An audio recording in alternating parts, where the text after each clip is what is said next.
आप सभी को मेरी तरफ से राधे राधे। तो आज हम राधा जी से इंस्पायर होकर ये मेकअप लुक क्रिएट करेंगे। तो सबसे पहले हमें अपने दोनों आँखों पे अच्छी तरीके से कंसीलर लगाना है। कंसीलर लगाना ज़रूरी है क्योंकि उससे एक हमारे आईज़ पे बेस तैयार हो जाता है। बेस मतलब ये होता है कि जब हम आई मेकअप करते हैं ना तो वो कलर और पॉप होके आती है और चीज़ें इनहेंस होती है, इसीलिए आँखों पे कंसीलर लगाना ज़रूरी होता है। तो हमने अपना एक बेस अच्छे से तैयार कर लिया है। उसके बाद ब्यूटी ब्लेंडर से उसे मैंने अच्छे तरीके से ब्लेंड कर दिया है। उसके बाद हम उसे लॉक करेंगे लूज़ पाउडर से, और लूज़ पाउडर लगाना भी ज़रूरी है। उसके बाद आपको जो शेड का करना है आप वो शेड उठा सकते हो। मुझे करना था थोड़ा सा, मैंने साड़ी जो पहना था वो पर्पल कलर में था, तो मैंने स्टार्टिंग किया था ब्राउनिश कलर से। तो मेरा फर्स्ट ट्रांजिशन जो है वो ब्राउन है, वो भी बहुत ही हल्का ब्राउन है। तो हम हल्के हाथों से ब्लेंड करेंगे और थोड़ा सा ब्रश दूर से पकड़ेंगे। मैंने बहुत पास पकड़ा है क्योंकि मेरा हाथ इसी पे सेट है। आप ब्रश को दूर से पकड़िएगा, इससे क्या होगा आपकी ब्लेंडिंग बहुत अच्छी होगी। तो सबसे पहले तो फिर उसके बाद मैंने हल्का सा मतलब पर्पल उठाया था, पर्पल कलर। अरे आप समझ रहे हो ना, कलर हो जाता है थोड़ा, मुझे बोलने में प्रॉब्लम हो जाता है, बट आपको समझना चाहिए, ठीक है। फिर मैंने क्या कहते हैं उसको भी अच्छे से ब्लेंड कर रही हूँ। धीरे धीरे ब्लेंड करेंगे, बहुत तेज़ी से, बिल्कुल बिल्कुल बिल्कुल भी नहीं करेंगे क्योंकि राधा जी का लुक कर रहे हैं ना, तो उनका थोड़ा सा सॉफ्ट लुक होता है। और आपको जैसा राधा जी का लुक करना है आप उस हिसाब से कर सकते हो, अपने आउटफिट के हिसाब से।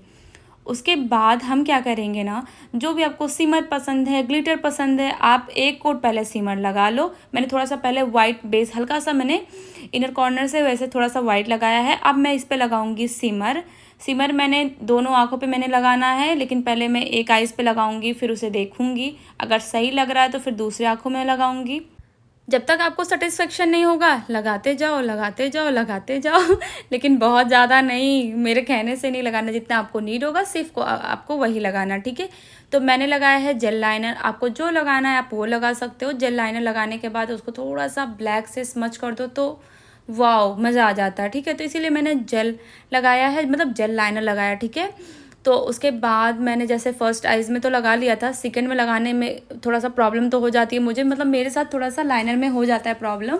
लेकिन जब जेल लाइनर लगाना होता है ना तो वो मेरे लिए बहुत बहुत बहुत ज़्यादा ईजी हो जाता है। उसके बाद जब मैंने उसको लगा लिया है, फिर मैंने ब्लैक से स्मच करने के बाद फिर जाके मैंने मस्कारा लगाया है। अब हम लगाएंगे एम्ब्रोलिसिस का मॉइस्चराइज़र। जो भी चीज़ें बोलने में थोड़ी सी प्रॉब्लम होगी आप समझ जाना, ठीक है, कि मैं क्या यूज़ कर रही हूँ क्या नहीं। और सबसे ज़्यादा बड़ी बात तो ये है कि आप ये मत सोचो कि मेकअप एक्सपेंसिव प्रोडक्ट से ही होता है। मैंने बहुत सारे एक्सपेंसिव भी यूज़ किया है, अफोर्डेबल भी यूज़ किया है। एक्सपेंसिव महंगा, अफोर्डेबल सस्ता। तो उसके बाद मैंने लगाया था एल्फ का पावर ग्रिप प्राइमर। मैंने उसके बाद फोरहेड पे चिपका के भी देखा, चिपकता पकता नहीं है गाइस, तो ये एक्सपेरिमेंट बिल्कुल मत करना। फिर हम लेंगे फॉरएवर का कलर करेक्टर। वैसे आपके करेक्टर का तो मुझे पता नहीं है, लेकिन मेरे फेस पे वैसे भी कलर करेक्टर की कोई ज़रूरत होती नहीं है, बट मैंने थोड़ा सा स्टेप्स की वजह से मैंने कर दिया। जहाँ जहाँ मेरे को नीड थी बहुत हल्का लिया मैंने, उसी शेड का ऑरेंज नहीं पिक किया था। बहुत लोग होते हैं ऑरेंज लगा लेते हैं, ऑरेंज को लगाने के बाद उसके बाद उनका बेस ग्रे हो जाता है, ठीक है। लेकिन ऑरेंज को लगाने के बाद फिर उसी शेड से उसको करेक्ट करना होता है। फिर हमने लगा लिया फाउंडेशन। आपका बेस अच्छा होना चाहिए। ऐसा नहीं होता कि सब लोग बोलते हैं कि ये मेकअप करना सही नहीं होता, वो नहीं सही होता। आपका बेस बहुत बहुत बहुत स्ट्रांग होना चाहिए। बेस अच्छा है तो आप कुछ भी अफोर्डेबल प्रोडक्ट से करोगे ना सब अच्छा लगेगा। तो सबसे पहले मुझे थोड़ा कम लग रहा था, फिर मैंने थोड़ा सा और एक लेयर वाल पुट्टी का फिर से लगा लिया है फेस पे। वाल पुट्टी, अरे मजाक कर रही थी, फाउंडेशन, ठीक है। तो फाउंडेशन तो मैंने अच्छे से लगा लिया है, पूरे फेस पे अच्छे से लगाएंगे। समझ जाओ कि आपको ना पेंटिंग करना अपने पूरे फेस पे, और ऐसे बाद मटक मटक के देखना कंपलसरी है, ठीक है। अब हम लेंगे ब्यूटी ब्लेंडर, उससे ब्लेंड ब्लेंड ब्लेंड ब्लेंड करेंगे अच्छे से, और आराम से करेंगे। ऐसा नहीं कि उठा के पत्थर मार रहे हैं फेस पे, बहुत आराम से आपको ब्लेंडिंग करनी है। और आपको ना जो आप ब्लेंड करोगे, जो आपके ब्यूटी ब्लेंडर में हल्का सा प्रोडक्ट होगा उसी से आपको आइज़ के पास ब्लेंड करना है। फाउंडेशन के लेयर आपके आइज़ के पास बिल्कुल नहीं जाएंगे, ठीक है। तो आराम से ऐसा नहीं होगा, नहीं तो फिर एक्स्ट्रा क्रीज, मतलब जो आँखों के पास ऐसे सिकुड़न सा ऐसे पड़ जाता है तो वो क्रीज होता है, ठीक है, उसी को बोलते हैं कि क्रीज, उसमें प्रोडक्ट ज़्यादा नहीं जाना चाहिए। और अब मैं करूँगी कॉन्टोर। तो मैं कॉन्टोर इसलिए कर रही हूँ क्योंकि मुझे फोरहेड पे थोड़ा सा नीड है, लेकिन आपको जहाँ नीड होगा आप सिर्फ और सिर्फ वहीं करोगे। एक्स्ट्रा आपको कहीं करने की ज़रूरत नहीं है कि मैंने किया है या फिर उन्होंने किया है तो मैं भी करूँगी। जहाँ आपको ज़रूरत हो सिर्फ और सिर्फ आपको वहीं करना है। और उसके बाद भाई फेवरेट होता है बहुत लोग का, मेरा तो मस्कारा बहुत फेवरेट है। तो फिर हमने लगाया है ब्लशर। ब्लशर आपको जैसे लगाना है, अगर आपका फेस बहुत ही ज़्यादा चबी है तो थोड़ा कम क्वांटिटी में लगाइएगा, पीछे की साइड लगाइएगा और उसके बाद अच्छे से लगाने के बाद इसे ब्लेंड कर दीजिए। फिर हमने लगाया कंसीलर। कंसीलर मतलब इसको हमने हाईलाइट के लिए लगाया है ताकि हमारे जो आइज़ के पास है, नोज़ के पास, फोरहेड, ये थोड़ा सा और इन्हेंस हो। जब हम लोग हाईलाइटिंग कर लेते हैं ना तो ये चीज़ें और खिल के आती है, तो इसीलिए हाईलाइटिंग ज़रूरी होती है। तो हमने मतलब मैंने लॉरियल का लिया था। अगर आपको कंसीलर लेने में प्रॉब्लम होता है हाईलाइटिंग के लिए तो आप लॉरियल का 314, हाँ शायद लॉरियल का 314 शेड है, वो बहुत बेस्ट है। आप आई वेज के लिए भी ले सकते हो, आप ब्राइड पार्टी मेकअप एनीथिंग किसी भी चीज़ के लिए आप इजीली ले सकते हो, ठीक है। उसके बाद हमने जहाँ जहाँ मेरे को लग रहा है कि मैंने ब्लेंड अच्छे से नहीं किया, मिरर, छोटा मिरर, आपके पास जो मिरर हो, नहीं तो आप कहीं भी खड़े होकर अच्छे से ब्लेंड कर लीजिए। आपके पास जो भी लूज़ पाउडर हो आप उसे फेस पे अच्छे से लॉक कर लीजिए। और फेस को लॉक करना बहुत ज़्यादा ज़रूरी होता है क्योंकि इसको लॉक करने के बाद आपके फेस पे ऐसा होता है ना कि गर्मी वगैरह कोई भी चीज़ें होती है ना तो आपका बेस अच्छा एज अ इज़ बना रहता है। तो इसीलिए फेस को लॉक करना बहुत ज़रूरी होता है। बोलते हैं कि मेकअप बह गया, ये हो गया, वो हो गया, जब तक आप अच्छे से फेस पे लॉक नहीं करते हो तब तक नहीं हो पाता ऐसा।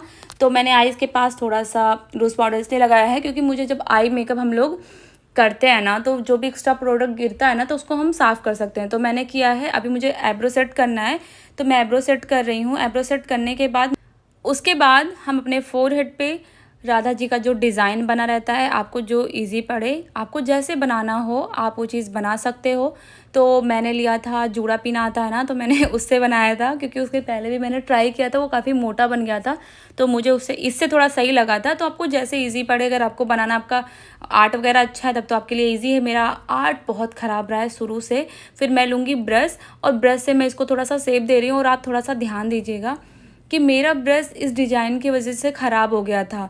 तो आप ना जब भी ये सारे ड्राइंग करनी हो, सारी चीज़ें करनी हो तो आप अलग से एक्स्ट्रा अच्छे ब्रश ले लो। अच्छे ब्रश नहीं तो नॉर्मल ब्रश आपसे जिससे ड्राइंग कर सको, ऐसा नहीं हो क्योंकि कभी कभी ब्रश ख़राब हो जाते हैं। मेरे 2 ब्रश ख़राब हो चुके थे तो इसीलिए आप थोड़ा सा ध्यान दीजिएगा कि क्या कहते हैं ब्रश पे, और क्या कहते हैं इधर उधर देख के ऐसा नहीं है कि मतलब एक बार में बन जाएगा। तो आपको थोड़ा सा पेशेंस रखना होगा, उसके बाद करना होगा। फिर एक होता है ना कि नीचे थोड़ा सा डिज़ाइन फिर मैंने किया वो भी सही से नहीं बना, उसको भी मुझे थोड़ा सा ब्रश के साथ सही करना पड़ा। फिर मैंने लगा लिया है बिंदी, क्योंकि वैसे भी मेरे से गोल बिंदी बनती नहीं है, इसीलिए मैंने गोल सी बिंदी पहले लगा ली है पूरी रेड कलर का मार्केट से लाके। उसके बाद फिर मैंने ये आता है मतलब शायद नेल आर्ट वगैरह के लिए आता है, मुझे नहीं पता। उसके बाद मैंने इसको लिया और इसी से मैंने साइड पे बिंदी बिंदी बिंदी बिंदी बिंदी कर दिया क्योंकि थोड़ा शॉर्टकट भी अपनाना था ना मुझे, तो मैंने थोड़ा सा शॉर्टकट अपना लिया। आपको बनाना आता है तो आप बना सकते हो, आपके पास बिंदी है तो आप बिंदी लगा के बनाओ, आपको सच में आता है बनाना तो आप बना लो। मुझे नहीं आता है बनाना, मेरे लिए थोड़ा सा टफ था तो मुझे थोड़ा सा टाइम लगता है। और कोई भी मेकअप करने के लिए थोड़ा सा पेशेंस रखना चाहिए। और अभी मैं भी भाई चीज़ें अपडेट कर रही हूँ, आपको जहाँ पे भी गलती लगे, जो चीज़ें मैं और सुधार सकती हूँ और आपको पता है तो प्लीज़ मुझे कमेंट्स करके बताइए ताकि मैं वो चीज़ें और अच्छे से कर सकूँ। और आप लोग इतना मुझे प्यार दिखाओ, सपोर्ट दिखाओ कि मैं और भी चीज़ें बहुत अच्छे से कर सकूँ। ये रहा फाइनल लुक। मुझे पता है कि राधा जी का परफेक्ट लुक तो नहीं कर पाई हूँ, लेकिन मेरे से जितना हुआ ट्रस्ट मी मैंने बहुत अच्छा करने की कोशिश किया है। और आप लोग थोड़ा सा प्यार दिखाइए। Thank you so much.